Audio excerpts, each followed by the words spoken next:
آگے اللہ تبارک و تعالیٰ نے کہا اگر دنیا میں آئے ہو تو تمہاری آزمائش ہوگی، تمہارا امتحان ہوگا۔ اللہ نے فرمایا وَلَنَبْلُوَنَّكُمْ بِشَيْءٍ مِّنَ الْخَوْفِ وَالْجُوعِ وَنَقْصٍ مِّنَ الْأَمْوَالِ وَالْأَنفُسِ وَالثَّمَرَاتِ وَبَشِّرِ الصَّابِرِينَ۔ او لوگو، ہم تم کو ضرور آزمائیں گے، تمہاری آزمائش ضرور ہوگی۔ کبھی دشمنوں کا خوف تمہارے اوپر ہوگا، کبھی اللہ تعالیٰ تم کو بھوک کے ذریعے سے آزمائے گا، کبھی مالوں میں کمی کر کے آزمائے گا۔ کبھی آپ 50,000 کماتے ہو، کبھی ایسا ہوگا کہ آپ کو جس مہینے میں آپ نے 50 کمایا، اگلے مہینے میں ہوگا کہ آپ نے 30 ہی کمایا۔ یہ اللہ تبارک و تعالیٰ کہتا ہے ہم مال میں کمی کر کے آزمائیں گے۔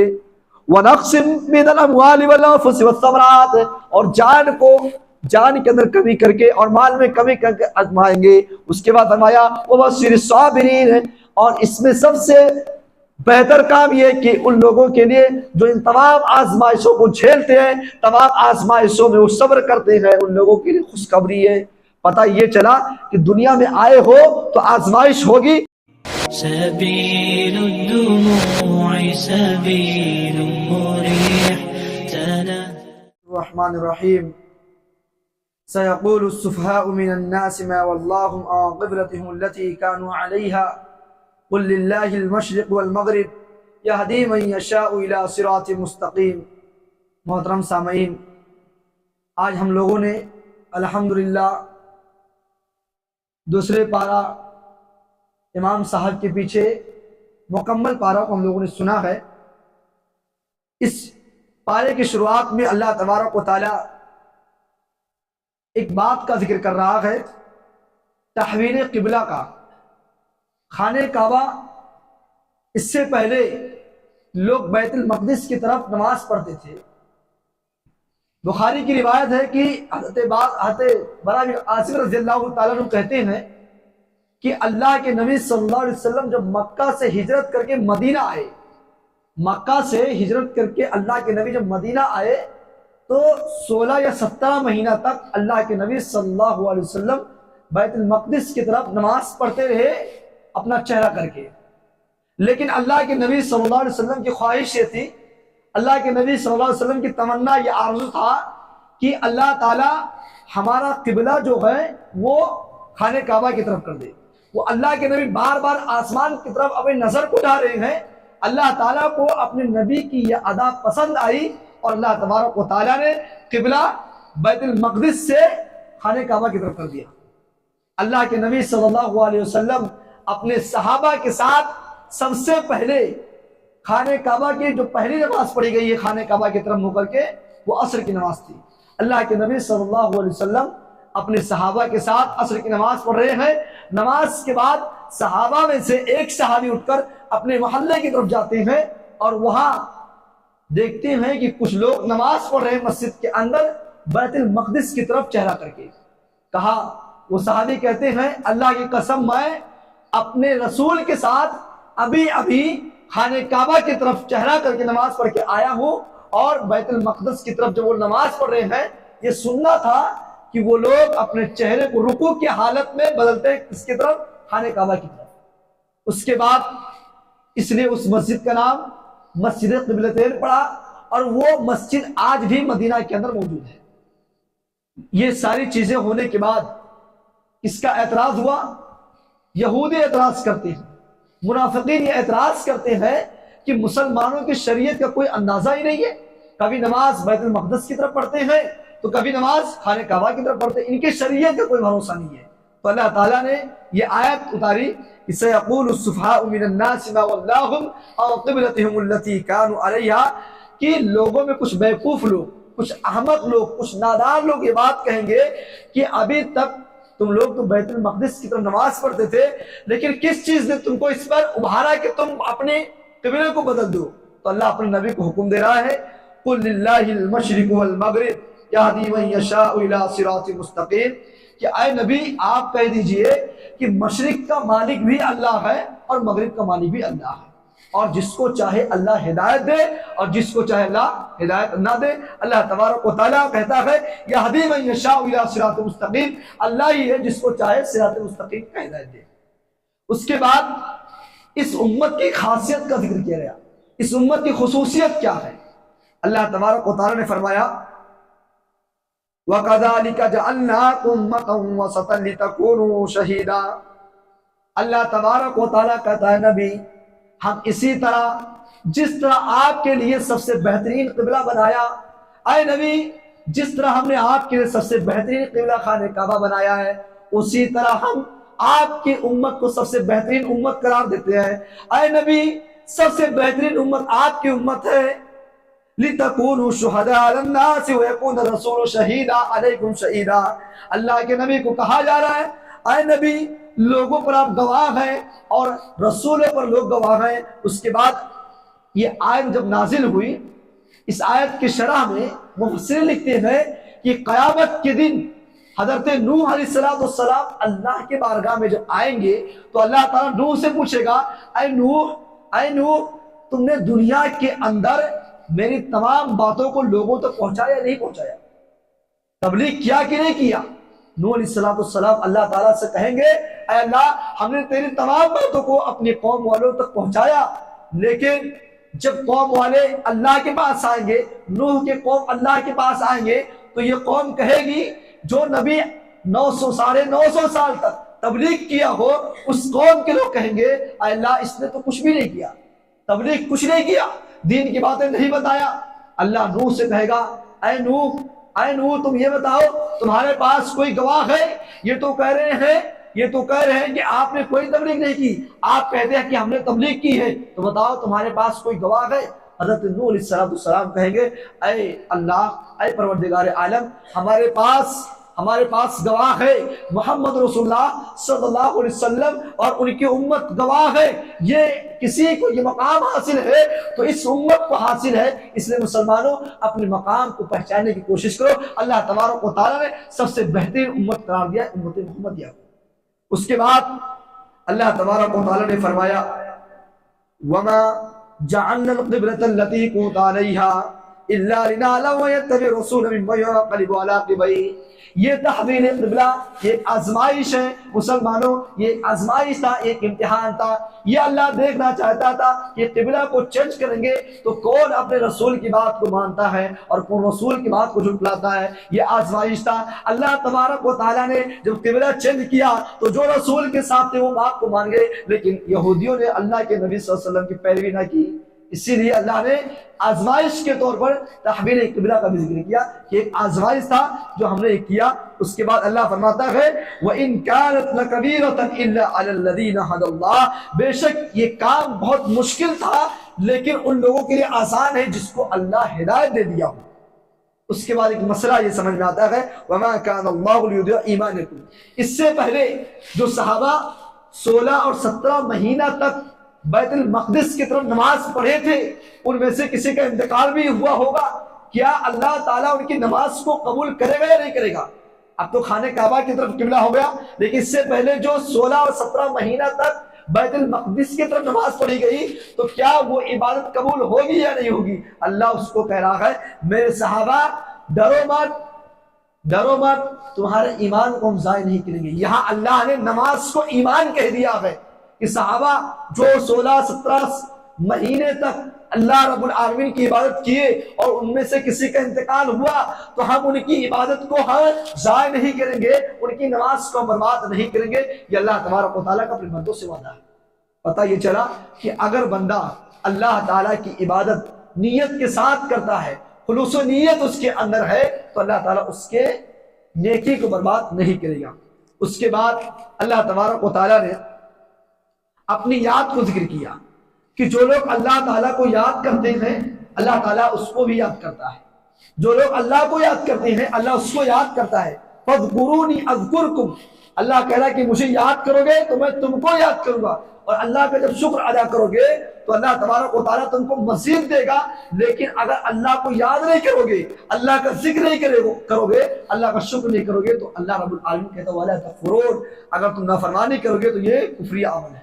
اللہ تبارک و تعالیٰ کی نعمتوں کا انکار کرنا یا ناشکری کرنا، ناقدری کرنا، یہ کافروں کی علامت ہے۔ اس کے بعد آگے اللہ تبارک و تعالیٰ نے کہا اگر دنیا میں آئے ہو تو تمہاری آزمائش ہوگی، تمہارا امتحان ہوگا۔ اللہ نے فرمایا وَلَنَبْلُوَنَّكُمْ بِشَيْءٍ مِّنَ الْخَوْفِ وَالْجُوعِ، وَنَقْصٍ مِّنَ الْأَمْوَالِ وَالْأَنفُسِ وَالثَّمَرَاتِ وَبَشِّرِ الصَّابِرِينَ۔ او لوگوں ہم تم کو ضرور آزمائیں گے، تمہاری آزمائش ضرور ہوگی، کبھی دشمنوں کا خوف تمہارے اوپر ہوگا، کبھی اللہ تعالیٰ تم کو بھوک کے ذریعے سے آزمائے گا، کبھی مالوں میں کمی کر کے آزمائے گا، کبھی آپ 50,000 کماتے ہو، کبھی ایسا ہوگا کہ آپ کو جس مہینے میں آپ نے 50 کمایا اگلے مہینے میں ہوگا کہ آپ نے 30 ہی کمایا۔ یہ اللہ تبارک و تعالیٰ کہتا ہے ہم مال میں کمی کر کے آزمائیں گے۔ وَنَقْصٍ مِّنَ الْأَمْوَالِ وَالْأَنفُسِ وَالثَّمَرَاتِ، اور جان کے اندر کمی کر کے اور مال میں کمی کر کے آزمائیں گے۔ اس کے بعد فرمایا وَبَشِّرِ الصَّابِرِينَ، اور اس میں سب سے بہتر کام یہ کہ ان لوگوں کے لیے جو ان تمام آزمائشوں کو جھیلتے ہیں، تمام آزمائشوں میں وہ صبر کرتے ہیں، ان لوگوں کے لیے خوشخبری ہے۔ پتہ یہ چلا کہ دنیا میں آئے ہو تو آزمائش ہوگی، اللہ آزمائے گا، لیکن سب سے بہترین شخص وہ ہے جو آزمائش میں کامیاب ہو تو صبر کرے، صبر کر کے ہی آپ کامیاب ہو سکتے ہیں۔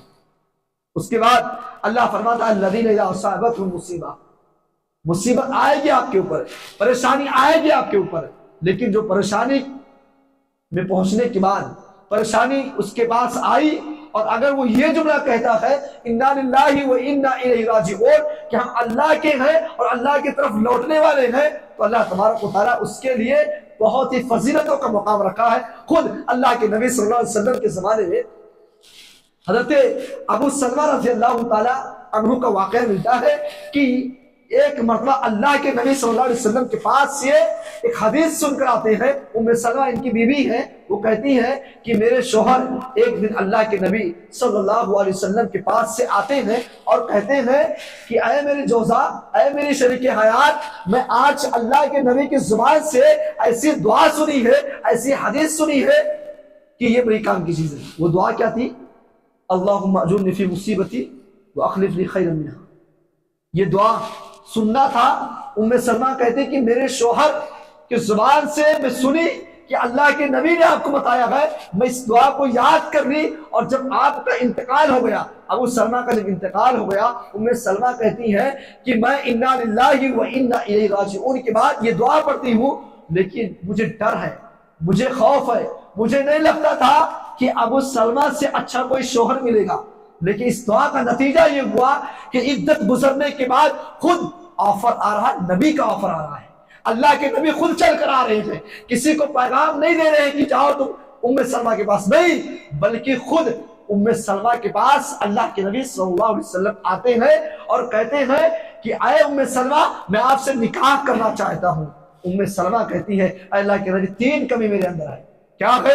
اللہ کے نبی میں باغیرت عورت ہوں، اللہ کے نبی مجھے ڈر ہے کہیں آپ کی طبیعت کے خلاف کوئی چیز کروں اس پر مجھے عذاب نہ ہو جائے، اس کے بعد میں بوڑھی عورت ہوں، اور تیسری چیز کہ میرے پاس بال بچے ہیں، اللہ کے نبی ہم آپ سے کیسے شادی کر سکتے ہیں؟ میرے لیے خوش نصیبی کی بات ہے آپ نے نکاح کا پیغام بھیجا ہے، لیکن 3 دن مجھے ہے، اللہ کے نبی معاملہ کیسے حل ہوگا؟ اللہ کے نبی نے کہا کہ اے ام سلمہ اگر معاملہ بغیرت کا ہے تو میں اللہ سے دعا کر دوں گا، یہ معاملہ صحیح ہو جائے گا۔ رہی بات بوڑھی کی، تو بوڑھی سے کوئی لینا دینا نہیں ہے، بچوں کی جیسے آپ کے بچے ویسے میرے بچے۔ یہ واقعہ بتانے کا مقصد یہ ہے کہ اگر بندہ مصیبت میں صبر کرتا ہے اور وہ انا للہ و انا الیہ راجعون اور نبی کے بتائے ہوئے دعا کو پڑھتا ہے تو انشاءاللہ اللہ تبارک و تعالیٰ اس کو نعم البدل عطا فرمائے گا، اس کو بہترین بندہ دے گا۔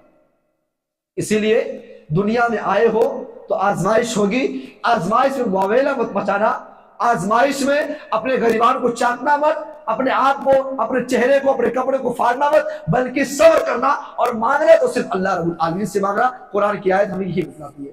اس کے بعد آگے اللہ تبارک و تعالیٰ نے اس معاملے کا ذکر کیا کہ اگر ایک آدمی اللہ سے محبت کرتا ہے اور وہی محبت اپنے والدین سے کرتا ہو یا پھر اپنے بال بچوں سے کرتا ہو یا اپنے بیوی سے کرتا ہو یا دنیا کے کسی بھی شخص سے کرتا ہو، جو محبت اللہ سے کرتے ہو اگر وہی محبت اپنے رشتہ داروں سے، خاندان والوں سے، ماں باپ سے کرتے ہو، اللہ کی محبت اور ان کی محبت برابر ہو گئی تو یہ شرک ہے، یہ شرک ہے۔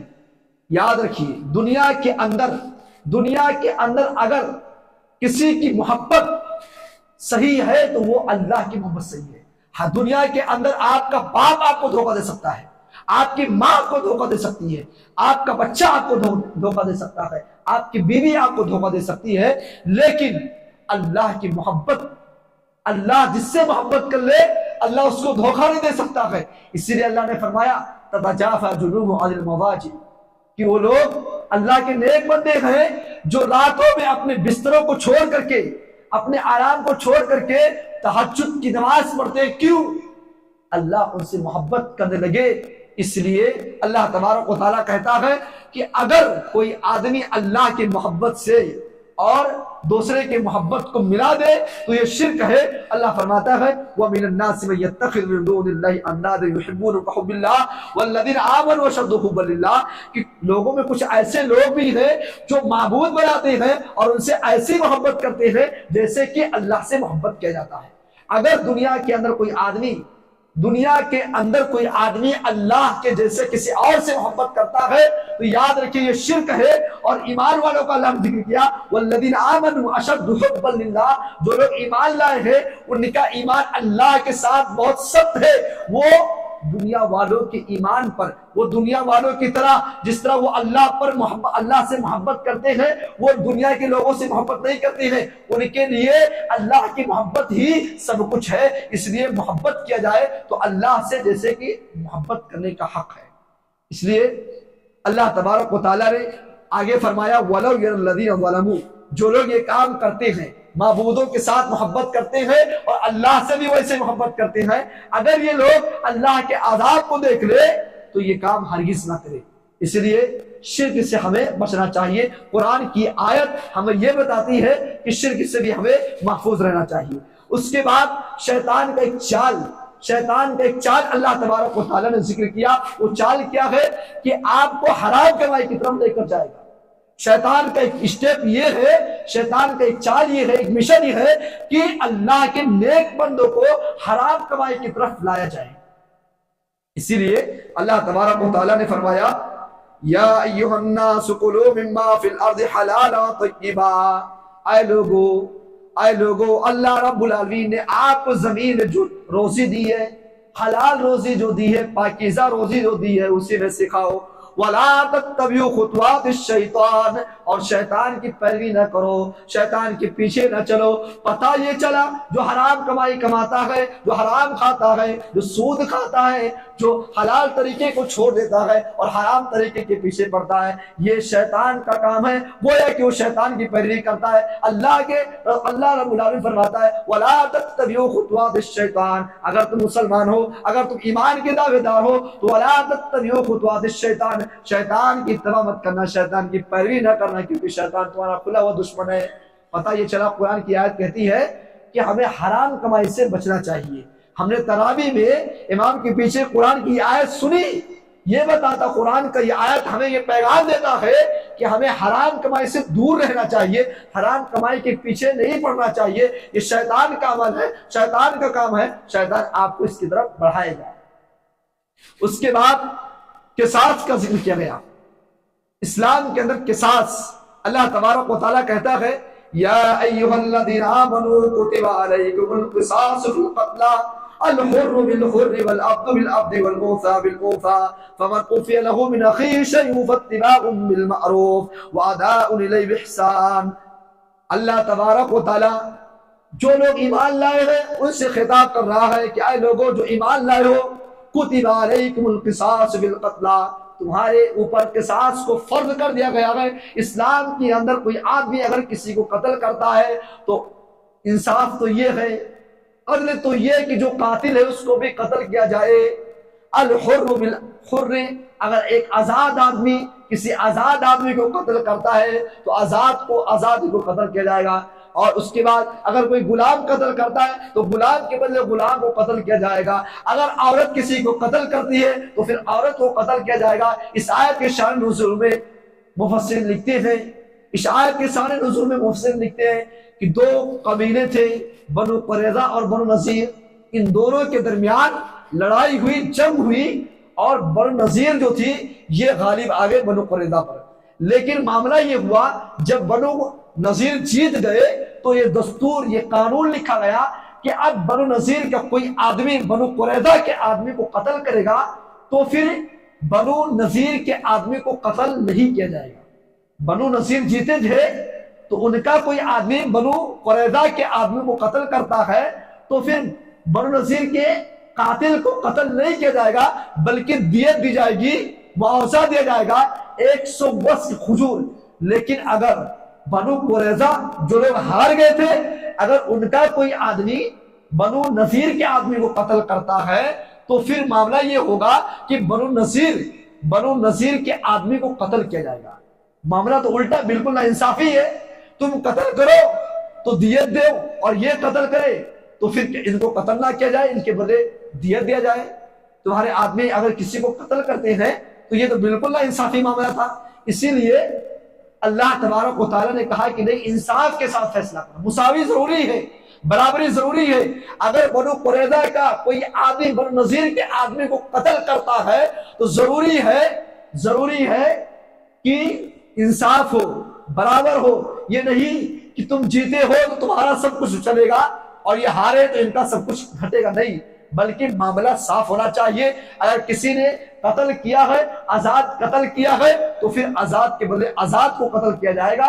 اگر مرد نے قتل کیا تو مرد کو قتل کیا جائے گا، عورت نے قتل کیا تو عورت کو قتل کیا جائے گا۔ یہ قرآن کی آیت بتاتی ہے کہ اسلام کے اندر قصاص بھی ہے، اور آج بھی یہ چیز نافذ ہے۔ اسلامی حکومت سعودی کے اندر آپ جائے، یہاں یہ حکومت ابھی بھی نافذ ہے کہ اگر کوئی کسی کو قتل کرتا ناحق بلا وجہ تو قاتل کو بھی قتل کیا جاتا ہے۔ اس کے بعد اللہ تبارک و تعالیٰ نے روزے کا ذکر کیا۔ اللہ تبارک و تعالیٰ نے فرمایا یا ایھا الذین آمنوا کتب علیکم الصیام کما کتب علی الذین من قبلکم لعلکم تتقون۔ اے لوگوں جو ایمان لائے ہو، اللہ تبارک و تعالیٰ نے تم پر رمضان کے روزے فرض کر دیا، اور یہ روزے صرف تم پر نہیں فرض ہوئے بلکہ تم سے پہلے جو امت گزر چکی ہے ان پر بھی فرض کیا گیا تھا۔ مقصد کیا تھا؟ لعلکم تتقون۔ مقصد یہ تھا کہ روزے کے ذریعے سے تم تقوی والے بن جاؤ، تمہارے اندر اللہ کا ڈر آ جائے، پرہیزگاری آ جائے۔ لیکن افسوس ہے، ایک مہینہ کا روزہ ہم رکھ لیتے ہیں، اور پہلی تراویح سے لے کر ہم لاش تراویح تک، اور ایک روزے سے لے کر ہم 30 روزے تک، یہ ساری چیزوں اس کو ہم کرتے ہیں۔ رمضان کے اندر خوب عبادتیں بھی کرتے ہیں، ایک ماحول بن جاتا ہے، لیکن رمضان کے بعد جو مقصد بتایا گیا کہ روزے کا مقصد لعلکم تتقون، تاکہ تمہارے اندر پرہیزگاری آ جائے۔ لیکن رمضان کے بعد اکثر لوگ مسجدوں سے غائب ہو جاتے ہیں، اکثر لوگ قیام اللیل کو چھوڑ دیتے ہیں، اکثر لوگ نمازوں سے دور ہو جاتے ہیں۔ میرے بھائیوں، قرآن کی آیت بتاتی ہے کہ لعلکم تتقون، مقصد یہ ہونا چاہیے کہ تم تقوی والے بنو، پرہیزگاری تمہارے اندر آ جائے۔ یہ ٹریننگ ہے، لیکن اگر رمضان کے بعد کسی کے اندر تقوی نہیں آ رہا ہے، کسی کے اندر پرہیزگاری نہیں آ رہی ہے، اگر رمضان میں آپ تقوی والے ہو گئے، آپ نماز پڑھتے ہیں، اور غیر رمضان میں آپ نے نماز کو چھوڑ دیا، گویا کہ آپ نے رمضان سے کوئی تقوی حاصل نہیں کیا، یا آپ نے تقوی نہیں حاصل کیا بلکہ آپ تو کھانا پوری کیے ہیں۔ مقصد تقوی کا، مقصد رمضان کا، روزے کا یہی ہے کہ آپ کے اندر تقوی آ جائے۔ اس کے بعد اللہ تبارک و تعالیٰ نے کچھ مسئلے کو ذکر کیا کہ اگر جو لوگ بیمار ہوں، روزے کے تعلق سے جو لوگ بیمار ہوں یا کوئی سفر میں ہوں تو پھر وہ کیا کرے؟ ان کے لیے یہ اسلام جو ہے یہ اجازت دیتا ہے کہ اگر کوئی بیمار ہے تو پھر وہ جب ٹھیک ہو جائے تو فدیہ دے، جب ٹھیک ہو جائے تو قضا کرے، روزے کا قضا کرے۔ اور کوئی مسافر ہے تو مسافر میں وہ روزہ، سفر کی حالت میں روزہ نہ رکھے، بعد میں جب اس کا سفر ختم ہو جائے بعد میں وہ اس کا قضا کرے گا۔ اب اس تعلق سے، مریض کے تعلق سے مفسرین لکھتے ہیں کہ ایسا آدمی جو بیمار ہے اور بیماری ابدی ہو گئی ہے، ہمیشگی والی، اب اس کے ٹھیک ہونے کا چانس نہیں ہے، تب وہ قضا کرے گا یا فدیہ دے گا۔ تو مفسرین لکھتے ہیں کہ وہ آدمی جو بیمار ہے اور ابدی بیماری ہے، ہمیشگی والی بیماری ہے، اب اس کے ٹھیک ہونے کا کوئی چانس نہیں ہے، تو ایسے حالت میں وہ کیا کرے گا؟ وہ فدیہ دے گا، ایک مسکین کو کھانا کھلائے گا۔ اب یہاں سفر والوں کا معاملہ یہ ہے کہ اگر آدمی سفر کر رہا ہے، اس کے سفر میں، مفسرین لکھتے ہیں، اس کے سفر میں اگر کوئی مشقت، کوئی پریشانی ہے تو اس کے لیے روزہ چھوڑنا یہ افضل اور بہتر ہے۔ اگر آپ سفر کر رہے ہیں، سفر کی حالت میں اگر آپ کو مصیبت پہنچ رہی ہے، مشقت اٹھانا پڑ رہا ہے، تو روزہ رکھنا یہ صحیح نہیں، بلکہ افضل یہ ہے، درست یہ ہے، زیادہ اچھا یہ ہے کہ روزہ چھوڑ دو، روزہ نہ رکھو۔ لیکن اگر سفر کے حالت میں پریشانی نہیں ہے، آرام سے آپ سفر کر رہے ہو، تو ایسے حالت میں مفسرین لکھتے ہیں کہ روزہ رکھنا ہی افضل ہے۔ اگر روزہ چھوڑتا تو کوئی گناہ نہیں ہے، بعد میں تو قضا کرے گا، لیکن چھوڑنا اس وقت رکھنا افضل ہوگا۔ اس کے بعد اللہ تبارک و تعالیٰ نے ایک چیز کا ذکر کیا کہ مسلمان بنو تو مکمل طور پر مسلمان بنو، مسلمان بنو تو مکمل طور پر مسلمان بنو۔ اللہ رب العالمین نے فرمایا یا ایھا الذین آمنوا ادخلوا فی السلم کافہ ولا تتبعوا خطوات الشیطان، اے لوگو جو ایمان لائے ہو اسلام کے اندر پورے کے پورے داخل ہو جاؤ، صرف داڑھی رکھنے والے مسلمان نہ بنو، صرف ٹوپی لگانے والے مسلمان نہ بنو، صرف نماز پڑھنے والے مسلمان نہ بنو، جب مسجد میں ہو تب بھی مسلمان بن کر رہو، جب اپنے گھر میں جاؤ اپنے بیوی کے پاس ٹھہرو تب بھی مسلمان بن کر رہو، جب مسجد میں آؤ نماز پڑھنے کے لیے آپ سجدے میں ہو تب مسلمان آپ کے چہرے پر مسلمان کی نشانیت ہے، آپ کے چہرے پر سجدے کے نشان ہے، لیکن مسجد سے باہر جب نکلو، جب مارکیٹ میں جاؤ، جب بزنس کرو، وہاں بھی مسلمان بنو، یعنی مسلمان بنو تو پورے کے پورے طور پر مسلمان بنو، آدھے ادھورے مسلمان نہ بنو، یعنی مسلمان بنو تو اچھے طریقے سے مسلمان بن جاؤ۔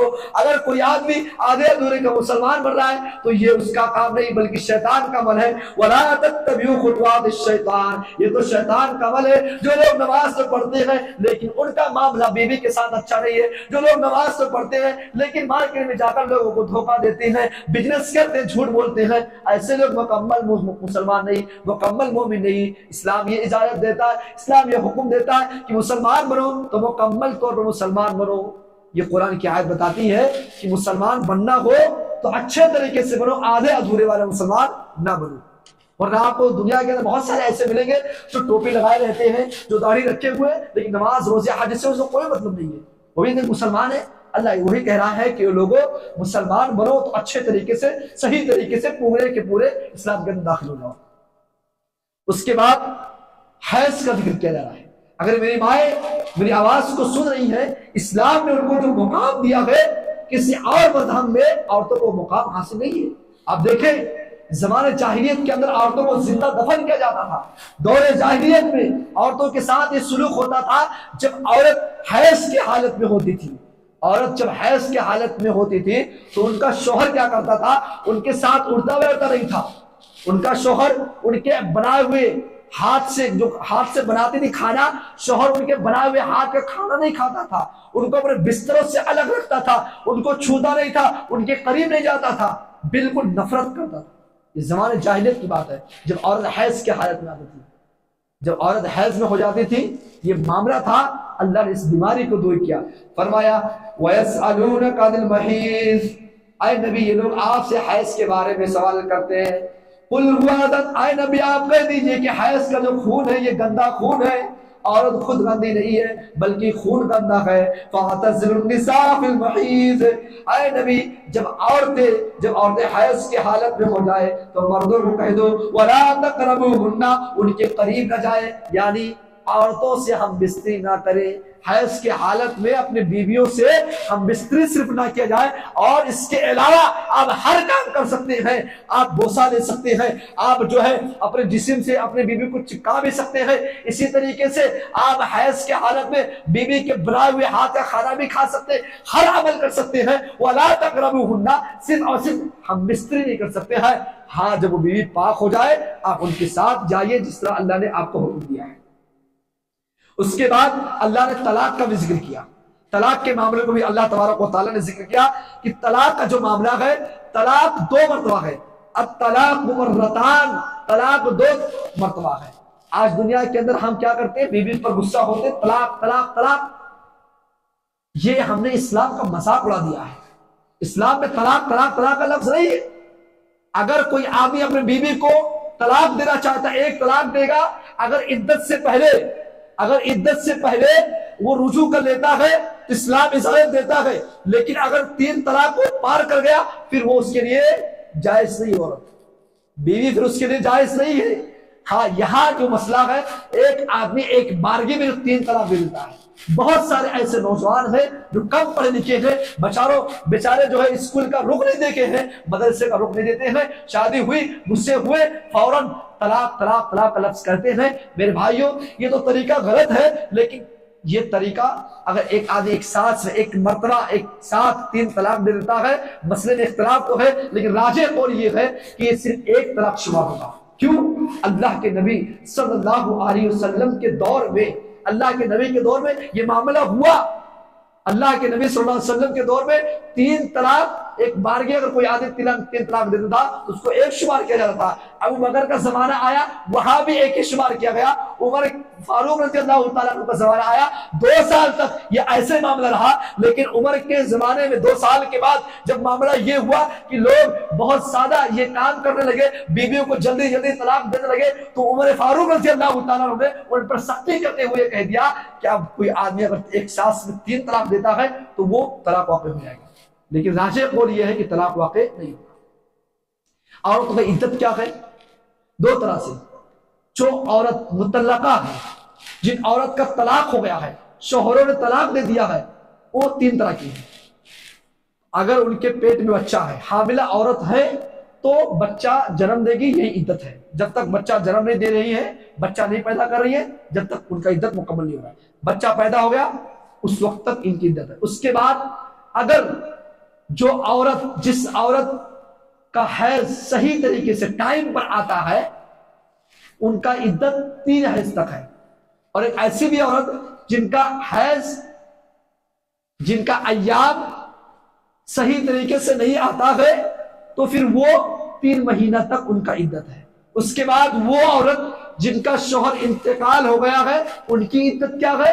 ان کی عدت یہ ہے, وہ 2 طرح کی ہے. پہلی بات, اگر شوہر سے بچہ ان کے پیٹ میں, اگر وہ حاملہ ہے, شوہر کا انتقال ہو گیا ہے, تو بچہ جنم دے گی, اس وقت ان کا عدت ہے. اور دوسری طرح کی وہ عورتیں ہیں کہ اگر شوہر کا انتقال ہو گیا ہے اور یہ شوہر کا انتقال ہونے کے بعد ان کا معاملہ یہ ہے کہ حمل بھی نہیں ہے, ان کو پتہ بھی نہیں کہ حمل ہے, تو یہ 4 مہینہ 10 دن تک انتظار کریں گے, اس کے بعد شادی وغیرہ کریں گے. اس کے بعد آخر میں, کیونکہ مختصر ہی کرنا, ایک آخری بات طالوت کا ایک واقعہ. یہ واقعہ جو ہے اللہ تبارک و تعالیٰ ذکر کر رہا ہے ایک مقصد کے تحت. الم تر الى الملئ من بنی اسرائیل من بعد موسیٰ, کہ موسیٰ علیہ السلام کے بعد بنی اسرائیل کے سرداروں نے یہ کہا اپنے نبی سے کہ ہمارے لیے ایک سردار مقرر کر دو. کیا؟ ہمارے لیے ایک سردار مقرر کر دو.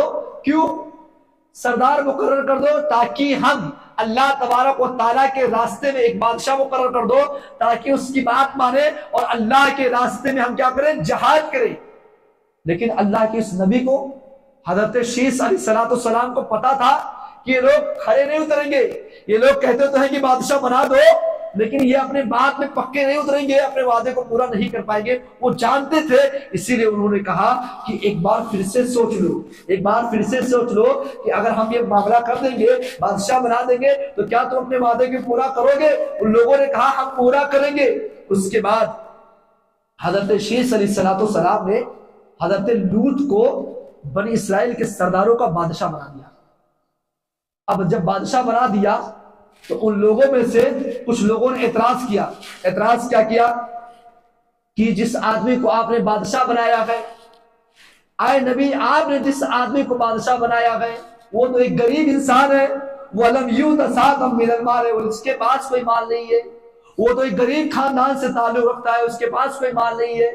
حضرت شیس علیہ السلام نے کہا او لوگوں, وہ مالدار تو نہیں ہے, وہ بڑے خاندان کے آدمی تو نہیں ہے, لیکن جسم کے اعتبار سے سب سے بڑے ہیں, طاقت کے اعتبار سے تم سے بڑے ہیں, علم کے اعتبار سے تم سے بڑے ہیں. اس کے بعد جب طالوت نے لشکر اکٹھا کیا دشمنوں پر حملہ کرنے کے لیے, تو اللہ تبارک و تعالیٰ نے ان کو راستے میں ایک نہر تھی, اس نہر کے پانی کو پینے سے منع کر دیا تھا.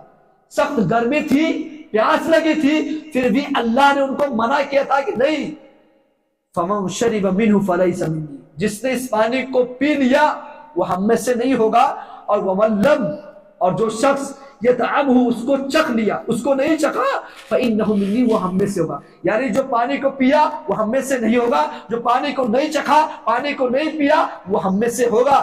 اس کے بعد اللہ کہتا ہے کہ سب لوگوں نے پی لیا، صرف تھوڑے لوگ نہیں پیے تھے، سارے لوگوں نے پی لیا اس پانی کو، سارے لوگوں نے اللہ کی بات کا انکار کر دیا، صرف چند لوگ نہیں پیے تھے۔ اور جن لوگوں نے پانی کو پی لیا تھا ان کی ہمت ہار گئی، وہ جنگ سے انکار کر گئے، وہ جنگ کو چھوڑ دیے، میدان کو چھوڑ دیے۔ یہاں جو نبی نے کہا تھا کہ وہ لوگوں ایک بار سوچ لو کہ اگر ہم آپ کو نبی ایک سردار بنا دیں گے، ایک بادشاہ آپ کے لیے بنا دیں گے، اور آپ ایک بار سوچ لو کیا اس کی بات کو مان کر آپ لوگ جہاد کرو گے اللہ کے راستے میں؟ ان لوگوں نے کہا تھا ہاں ہم کریں گے، لیکن اللہ نے ان کو کہا پانی مت پینا، لیکن وہ لوگ پی گئے، اور پینے کے بعد پیاسے تھے۔ ایک بات یہ سمجھ میں نہیں آئی، پیاسے تھے تو ان کو پانی پی کر جوش آنا چاہیے تھا تاکہ وہ لڑے، پھر ہمت کیوں ہار گئے؟ پتہ یہ چلا کہ اللہ کا حکم تھا پانی مت پینا، اگر وہ آپ انکار کرو گے تو آپ کی ہمت کو ہرانے والا یہ اللہ کی حکمت تھی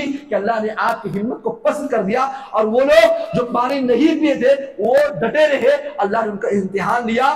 اس کے بعد کیا ہوا کہ داؤد علیہ السلام جالوت کو قتل کرتے ہیں، اور جب جالوت کو قتل کرتے ہیں تو طالوت کے بادشاہت میں، ان کے حکومت میں مسلمانوں کی حکومت آ جاتی ہے، مسلمان حکومت کرنے لگتے ہیں۔ نتیجہ یہ ہوا کہ ایک نافرمانی پر اللہ نے حکم دیا تھا پانی مت پینا، پانی پی گئے، جو لوگ پانی پیے وہ ہمت ہار گئے، جو پانی نہیں پیے وہ بچ گئے۔ اللہ تبارک و تعالیٰ نے ان کے ذریعے سے مسلمانوں کو فتح دیا۔